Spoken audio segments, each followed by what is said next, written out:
दोस्तों नमस्कार, स्वागत है आप सभी का एक बार फिर से आपके ही अपने YouTube चैनल पर दिन भर की बड़ी खबरें, मुख्य समाचार, ब्रेकिंग न्यूज आपके लिए लेकर आए हैं। वो खबरें आप सभी के लिए जानना बहुत ही जरूरी है, इसलिए आप वीडियो में हमारे साथ बने रहिए जिससे कि सही जानकारी आप सभी तक पहुंचती रहे। दोस्तों वहीं अगर आप भी राहुल गांधी के समर्थन में खड़े हैं तो लाइक कीजिएगा वीडियो को और कमेंट बॉक्स में कमेंट करके जरूर लिखिएगा जय हिंद जय भारत। तो दोस्तों पहली बड़ी खबर की तरफ चलते हैं। दोस्तों राहुल गांधी का मामला सुप्रीम कोर्ट पहुंच चुका है। जब तक राहुल गांधी को राहत नहीं मिल जाती तब तक कांग्रेस पार्टी अब पूरा फोकस प्रियंका गांधी पर कर रही है। कांग्रेस संगठन में प्रियंका गांधी को बड़ी जिम्मेदारी मिलने वाली है, इसके संकेत मिल चुके हैं। दोस्तों प्रियंका गांधी को कांग्रेस में अब महत्वपूर्ण पद दिया जाएगा। उनके करीबी उन्हें पार्टी में उपाध्यक्ष बनाने की लगातार मांग कर रहे हैं। वहीं इतना ही नहीं दोस्तों, एक धड़े ने तो प्रियंका गांधी को 2024 के लोकसभा चुनाव के लिए पार्टी की तरफ से पीएम पद का उम्मीदवार बनाने की मांग भी कर डाली है। खासकर राहुल गांधी पर लटकी जेल जाने की तलवार को देखते हुए पार्टी में प्रियंका गांधी को आगे बढ़ाने की मांग जोर पकड़ती जा रही है। खबर पहले निकल के आई थी कि हिमाचल प्रदेश से प्रियंका गांधी को राज्यसभा भेजा जाएगा।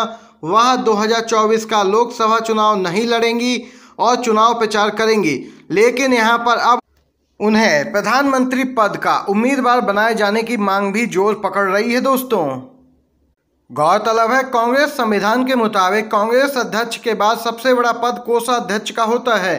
ये पद एक ही होता है। पार्टी संविधान में उपाध्यक्ष का पद अध्यक्ष के बाद सबसे अहम माना जाता है। दोस्तों प्रियंका गांधी ने विधानसभा चुनावों में भी अहम भूमिका निभाई थी। कर्नाटक का उदाहरण देख सकते हैं, जहां पर उनकी सक्रियता और उनके चुनाव प्रचार के चलते कांग्रेस पार्टी को जबरदस्त जीत हासिल हुई थी। इसी के साथ अगली बड़ी खबर जान लेते हैं। दोस्तों महाराष्ट्र में बड़ा घटनाक्रम दोस्तों देखने को मिल सकता है। मुख्यमंत्री एकनाथ शिंदे को महाराष्ट्र के मुख्यमंत्री पद से इस्तीफा देने को कह दिया गया है और एनसीपी के नेता अजीत पवार के लिए रास्ता साफ हो गया है। शिवसेना उद्धव बालासाहेब ठाकरे के नेता आदित्य ठाकरे ने दावा किया कि अजीत पवार के लिए रास्ता साफ करने के लिए महाराष्ट्र के मुख्यमंत्री एकनाथ शिंदे को इस्तीफा देने के लिए कहा गया है। अजीत पवार वर्तमान में शिंदे के नेतृत्व वाली सरकार में भाजपा के देवेंद्र फडणवीस के साथ महाराष्ट्र के डिप्टी सीएम पद पर हैं।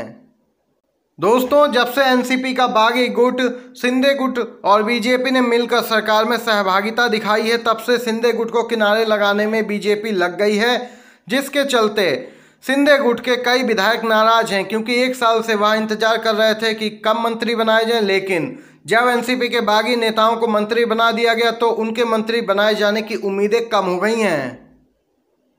लगभग 20 से अधिक विधायक अब यूबीटी शिवसेना के संपर्क में भी हैं। ऐसा दावा शिवसेना यूबीटी के एक वरिष्ठ नेता ने किया था और यहां पर मुख्यमंत्री शिंदे इस्तीफा देंगे, ऐसा दावा आदित्य ठाकरे ने किया है। इसी के साथ एक और बड़ी खबर जान लेते हैं। दोस्तों महाराष्ट्र के हालिया राजनीतिक घटनाक्रम पर नितिन गडकरी का बड़ा बयान निकल के आया है। इशारों ही इशारों में बड़ी बात बता दी है कि शिंदे गुट के साथ आखिरकार क्या होने वाला है। दोस्तों बीजेपी को एनसीपी के बागी गुट का साथ मिला तो उसका मोह भंग हो गया शिंदे गुट से।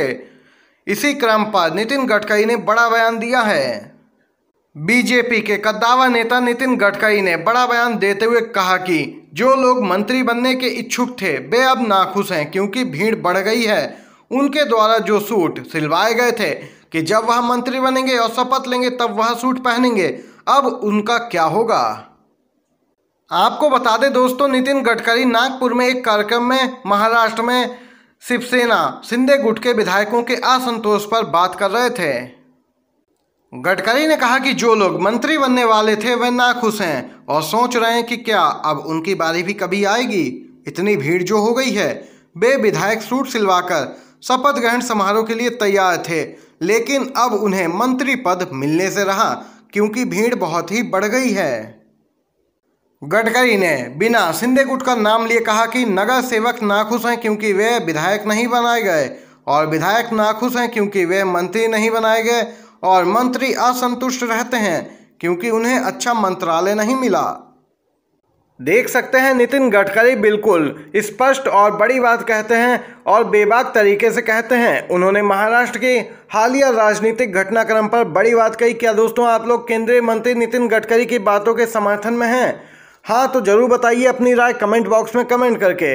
एक और खबर की तरफ चलते हैं। दोस्तों यूपी में लगा बीजेपी को बड़ा झटका, जीत हो जाएगी मुश्किल। 2024 से पहले बीजेपी की बढ़ गई हैं मुश्किलें। यूपी में बीजेपी का महासंपर्क अभियान हो चुका है असफल। बीजेपी नेता जेपी नड्डा यूपी के कई सांसदों से नाखुश हैं, उनका कट सकता है टिकट। उत्तर प्रदेश में भारतीय जनता पार्टी का जनसंपर्क अभियान कई जिलों में उम्मीद के मुताबिक प्रदर्शन नहीं कर पाया, जिसकी प्रगति रिपोर्ट से राष्ट्रीय अध्यक्ष जेपी नड्डा नाखुश हैं। आपको दोस्तों बताते चलें, बीजेपी ने यूपी में जनसंपर्क अभियान चलाया था और कार्यक्रमों में 10,000 लोगों को जुटाने का लक्ष्य रखा था, लेकिन यह लक्ष्य पूरा नहीं हो सका। इतनी भीड़ नहीं जुटाई जा सकी, जिसके कारण बीजेपी का यूपी में जनसंपर्क अभियान विफल हो गया। दोस्तों महासंपर्क अभियान विफल होने के बाद बीजेपी एकदम से बैकफुट पर आ गई है। बीजेपी उम्मीद लगाए थे कि यूपी की जनता को एक बार फिर से बहला फुसलाकर अपने पक्ष में ले लिया जाएगा, लेकिन इस बार यूपी की जनता बीजेपी के बहकावे में नहीं आई और बीजेपी का एक अभियान विफल हो गया है। ये बड़ी खबर निकल के आई। एक और खबर की तरफ चलते हैं दोस्तों डिप्टी सीएम बनते ही फंसे हैं अजीत पवार। ईडी दायर करेगी चार्जशीट, उस पर लेगी संज्ञान। मुंबई की कोर्ट ने दिया है निर्देश।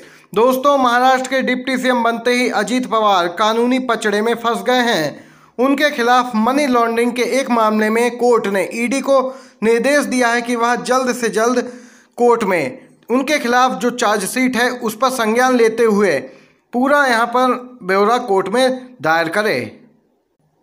गौरतलब है कोर्ट का कहना था कि अजीत पवार के करीबी लोगों ने एक सहकारी चीनी मिल की संपत्ति औने पौने दाम में हासिल की थी और उसी से ये मनी लॉन्ड्रिंग का मामला जुड़ा है और ईडी के आरोप पत्र पर कोर्ट ने संज्ञान लेते हुए ईडी को फिर से निर्देश दिया है कि अजीत पवार और उनके करीबी सहयोगियों पर जो भी कार्रवाई बनती है वह की जाए और उसका पूरा ब्यौरा कोर्ट में जमा किया जाए। ये बड़ी खबर निकल के आई। एक और खबर की तरफ चलते हैं दोस्तों।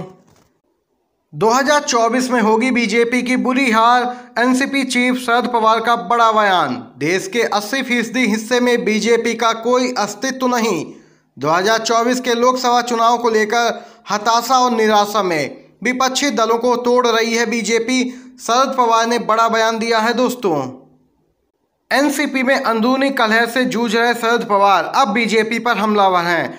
उन्होंने इसका ठीकरा बीजेपी पर फोड़ा है और आरोप लगाया कि बीजेपी 2024 के लोकसभा चुनाव को लेकर डरी सहमी है, विपक्षी एकता से घबरा गई है, जिसके चलते विपक्षी दलों को तोड़ रही है।